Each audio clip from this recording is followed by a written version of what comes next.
we're tackling something pretty challenging, I think, for almost everyone in the workplace, those difficult conversations. Especially if you're a manager, right? You're dealing with underperformance, maybe sensitive personal stuff, and often you just feel kind of thrown in the deep end unprepared. Absolutely. And what's interesting looking at our sources is seeing these moments not just as, problems to solve, they're actually framed as these real tests of leadership. They show you what's really going on with your team dynamics, handled well, they build trust, they reduce risk for the whole organization, actually.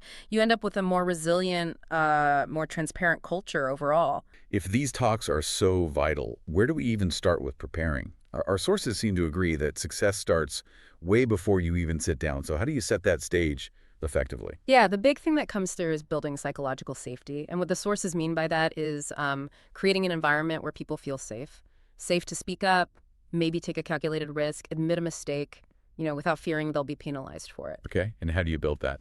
Well, it comes down to consistency.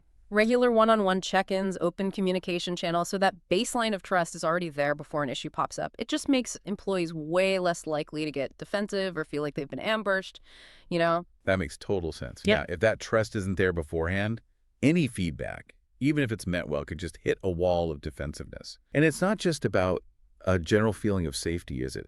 The sources talk about structure, not just the what happened, but also like acknowledging emotions. And this idea of addressing the employee's sense of identity. What's that about? Right. So the sources suggest that often feedback, especially negative feedback, can feel like an attack on who someone thinks they are, Yeah. their core identity, not just about what they did. It gets personal fast. Ah, So approaching it with genuine curiosity, asking questions instead of making assumptions, that's key. It helps the employee kind of separate their actions from their inherent self-worth.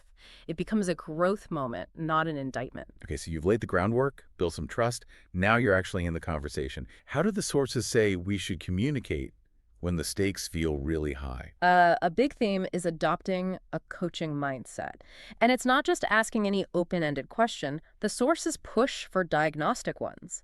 Things like, how do you see the situation impacting the team? Or even, what's the story you're telling your safe about what happened here?